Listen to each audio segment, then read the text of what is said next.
এমনি করে অনেক মুসলমান পদকর্তা এমনি করে বৈষ্ণব পদাবলী রচনা করে গেছেন। আমাদের সৌভাগ্য বর্তমান সময়ে যারাই লীলাকীর্তন পরিবেশন করছেন কিংবা শিখছেন তারা অনেকেই ভালো ভালো উঁচু মার্গের শিক্ষিত পর্যায় থেকে আসছেন।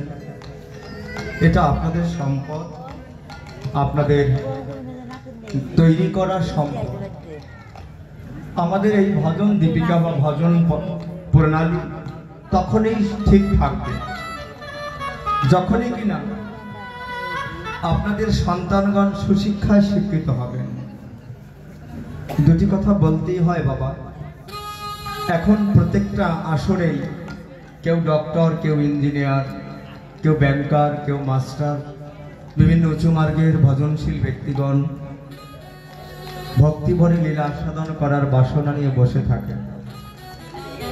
তো সেইখানে যদি সেই রকম দক্ষ ব্যক্তিত্বের অভাব পড়ে যায় এই ভজনাঙ্গে, তাহলে দেখবেন সেই উঁচু মার্গের ব্যক্তিদের শ্রদ্ধাটা কমে আসবে, তাই নয় কি? সনাতনে এমন কি নেই যে আমরা দিতে পারছি না? আমাদের ব্যর্থতাটা কোথায়? আমাদের ব্যর্থতাটা জ্ঞানে, আচরণে। কি নেই সনাতনে? আজকে অনলাইনের মাধ্যমে সারা বাংলার মানুষ শুনবে কথাগুলো। এ কথাগুলো মিথ্যা নয়। আমরা আমাদের সন্তানকে শিক্ষিত করছি সত্য, কিন্তু সনাতনের আদর্শে নয়। যে জল খাচ্ছি তা মাতা গঙ্গা, যে বায়ু ভক্ষণ করছি তা পিতা পবন,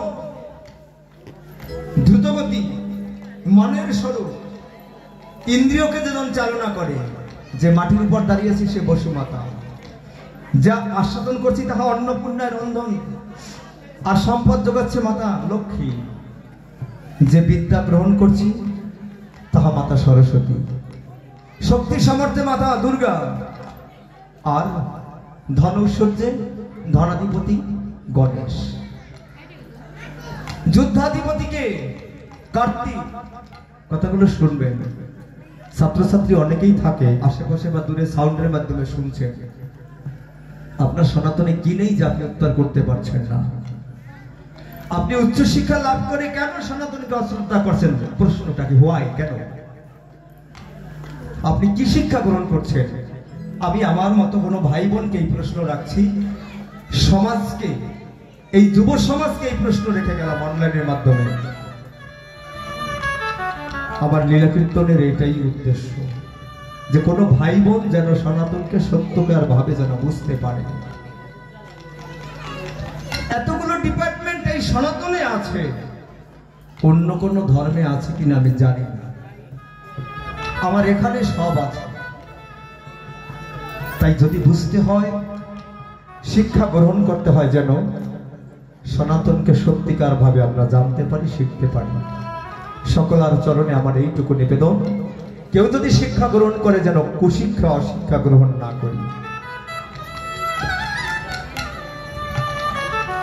যে কোনো ডিপার্টমেন্টের তত্ত্ব, আপনি সিএসসি বলেন, কম্পিউটার বলেন, মেডিকেল ডিপার্টমেন্ট বলেন, যে কোনো সাবজেক্ট বলেন, সনাতন তার আদি পরিচয় দিয়ে দেয়।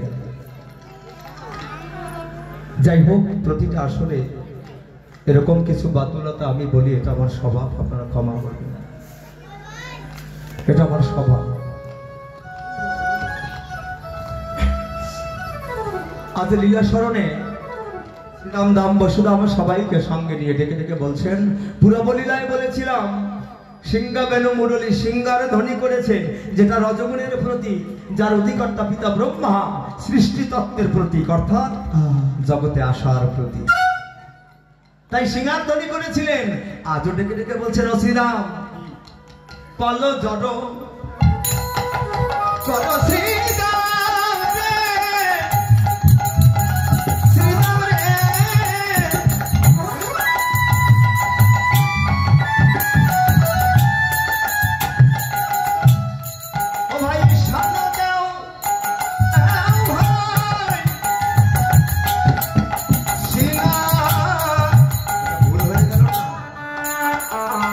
আসার সময় বলেছি সিংহায় সামদাও, এখন আবার ঘরে ফিরে যাওয়ার সময় বলেছি সামদাও সিংহায়।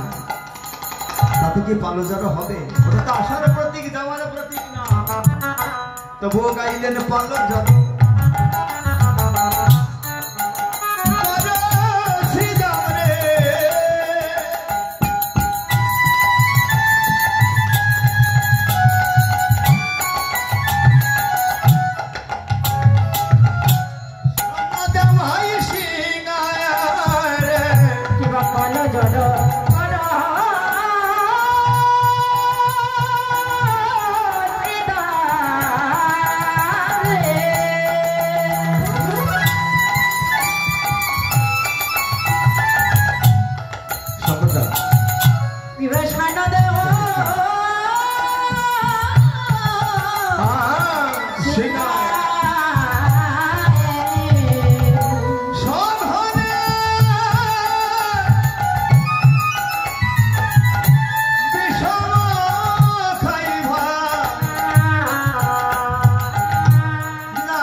সঘনে বিষম খাই নাম করে মা।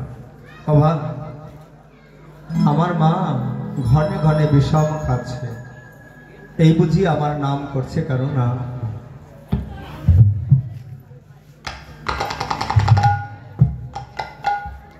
জানি তাই একটি বৃন্দাবনের শুভ